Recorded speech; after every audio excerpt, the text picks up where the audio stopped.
আমি বলবো যারা এখনো পর্যন্ত কাঁঠালের কেক খাননি তারা কাঁঠালের অন্যতম একটা সেরা এবং সুস্বাদু রেসিপি মিস করে গেছেন। আজকে আমি খুব সহজে কাঁঠালের কেক তৈরি করার রেসিপি শিখিয়ে দেব। খুবই সহজে চুলায় আপনারা কড়াইয়ে এটা খুব সহজেই তৈরি করে ফেলতে পারবেন। এই কেকটা যখন তৈরি করবেন এত সুন্দর একটা ফ্লেভার বের হবে যে আপনার মন প্রাণ জুড়িয়ে যাবে।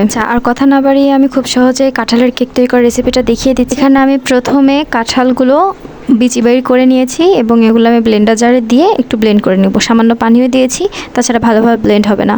এরপর একটা ছাঁকনির সাহায্যে নিয়ে আমি এই যে রসটা আছে সেটা বের করে নিয়েছি। এখানে আমি হাফ কাপ পরিমাণ কাঁঠালের পিউরিটা ব্যবহার করেছি এবং হাফ কাপ পরিমাণ চিনি ব্যবহার করেছি। যদি আপনাদের বাসাতে মেজারমেন্ট কাপটা না থাকে আপনারা যে কোনো বাটি বা গ্লাসে একটা সঠিক মাপ নিয়ে নিতে পারবেন। এরপর আমি একটা ডিম ভেঙে দিয়েছি এবং হাফ কাপ পরিমাণে আমি এখানে রেগুলার যে খাবার তেলটা আছে সেটা দিয়ে দিয়েছি এবং খুব ভালোভাবে এটা ফেটিয়ে নিতে হবে। একটু সময় নিয়ে ভালো করে এটা ফেটিয়ে নেবেন। এরপর আমি এখানে 1 কাপ রোলারের আটা দিয়ে দিয়েছি। এর মধ্যে আমি 1 টিস্পুনের কম বেকিং সোডা আর বেকিং পাউডার দিয়ে দিয়েছি। বেকিং সোডাটাকে অনেকে খাই সোডা বলে, বুঝতে সুবিধার জন্য আমি নামটা বলে দিলাম। এরপর সামান্য একটু লবণ দিয়েছি এবং এখন আমি আস্তে আস্তে করে জিনিসটা ঘোরাবো। এটা কিন্তু ফাটানো যাবে না, যেরকম আগের মিশ্রণটা সুন্দরভাবে একদম হ্যান্ড উইস্ক দিয়ে আমি খুব সুন্দরভাবে ফেটিয়ে নিয়েছি, এটা কিন্তু সেটা করা যাবে না। এটা হালকা হালকা করে নাড়তে হবে আর একটু দুধ মিশ দিলে ভালো হয়। আপনারা চাইলে এখানে শুধু পানিটাও মিশ দিতে পারেন, দিলে টেস্টটা অনেক ভালো হবে। না হলে আপনারা পানিও মিশ দিতে পারবেন, তাতে কোনো সমস্যা নেই। দেখতে পাচ্ছেন আমি আস্তে আস্তে স্প্যাচুলা দিয়ে খুব ভালো করে এটা মাখিয়ে নিচ্ছি।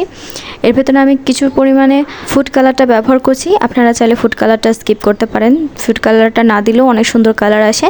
তবে যেহেতু এটা ভিডিও করা হবে আর ক্যামেরাতে সহজে কোনো কালার আসতে চায় না, তো সেক্ষেত্রে আমি ফুড কালারটা ব্যবহার করেছি। এখন আমি কেকের কনসিস্টেন্সিটা আপনাদের ভালো করে দেখিয়ে দিলাম। লম্বা করে টানলে নিচে যে হালকা হালকা দাগ পড়বে তারপরে মিশে যাবে, এরকমভাবে করে নিলেই হবে।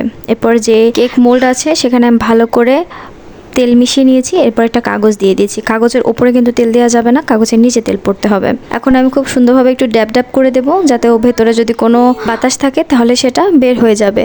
এরপর আমি একটা কড়াই নিয়ে নিয়েছি এবং কড়াইয়ের ভেতরে একটা স্ট্যান্ড ব্যবহার করেছি। 5 মিনিটের মতো আমি কড়াইটা ভালো করে হাই হিটে দিয়ে গরম করে নিয়েছি। এরপর আমি কেকের যে মোল্ডটা আছে সেটা বসিয়ে দিয়েছি এবং 40 মিনিটের মতো আমি এটা লো হিটে বেক করে নিয়েছি। এখন দেখতে পাচ্ছেন কেকটা আমার হয়ে গেছে। এটা কতটা সুন্দর হয়েছে। 40 থেকে 45 মিনিট হয়ে গেলে এত সুন্দর একটা ফ্লেভার বের হবে, আপনি তখনই বুঝতে পারবেন যে আপনার কেকটা হয়ে গেছে। এখন আমি কেকটা একটু চাকু দিয়ে চারপাশ থেকে কেটে নিচ্ছি, তাহলে সহজে বের হয়ে আসবে, ভেঙে যাবে না। এরপর আমি একটা প্লেটে একটু উল্টো করে নিয়ে কেকটা বের করে নিচ্ছি। এটা খুব সহজে বের হয়ে যাবে। নিচে যে তেলটা মালিশ করা হয়েছিল সেই তেলটা দেওয়ার কারণেই এটা সুন্দর করে বের হয়ে আসবে। অবশ্যই কাগজের উপরে তেল ব্যবহার করবেন না, কাগজের নিচে যাতে তেল থাকে সেটা অবশ্যই খেয়াল রাখবেন। এরপর আমি কাগজটা খুব সুন্দরভাবে তুলে নিচ্ছি। দেখতে পাচ্ছেন কতটা সুন্দর কালার এসেছে আর এতটা স্পঞ্জি হয়েছে। এটার বিশেষত্ব হচ্ছে এটা সুন্দর একটা ফ্লেভার। এখানে আপনারা ভ্যানিলা এসেন্স বা অন্য কোনো কিছু ব্যবহার করতে হবে না। কাঁঠালের যে একটা সুন্দর একটা ফ্লেভার আছে সেটা এত সুন্দরভাবে এই কেকটার ভেতরে লাগবে, আপনারা যখন এটা বের করবেন তখনই মনে হবে যে না, এটা আমার এখনই খেয়ে ফেলতে হবে। আসলে এইভাবে বলে তো আর বোঝানো যায় না। অবশ্যই কেকটার স্বাদ পাওয়ার জন্য বাড়িতে বানিয়ে নিতে হবে আপনাদের। আমি অনেক সহজে রেসিপিটা দেখিয়ে দিলাম। রেসিপিটা যদি কোনো অংশ একটু ভালো লেগে থাকে তাহলে অবশ্যই কিন্তু এটা লাইক দিতে হবে।